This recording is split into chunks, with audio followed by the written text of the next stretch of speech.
11 মাসে যে কোনো সময় যত তাড়াতাড়ি পারো তত ভালো, কিন্তু বাধ্যতামূলক নয়। তোমাকে 11 মাসের মধ্যে রাখার কথা বলা হয়েছে।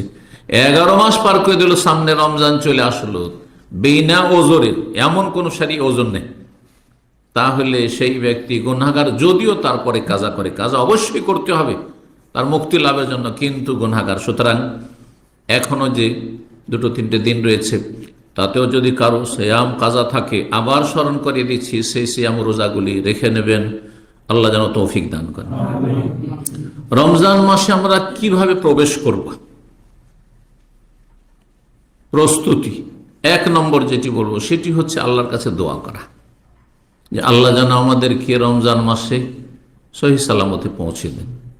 আল্লাহ হায়াত রাখেন, মরণ না চলে আসে, সুস্থ রাখেন, অসুস্থ না হয়ে যায়, ইমানের অবস্থা রাখেন, বেঈমান না হয়ে যান।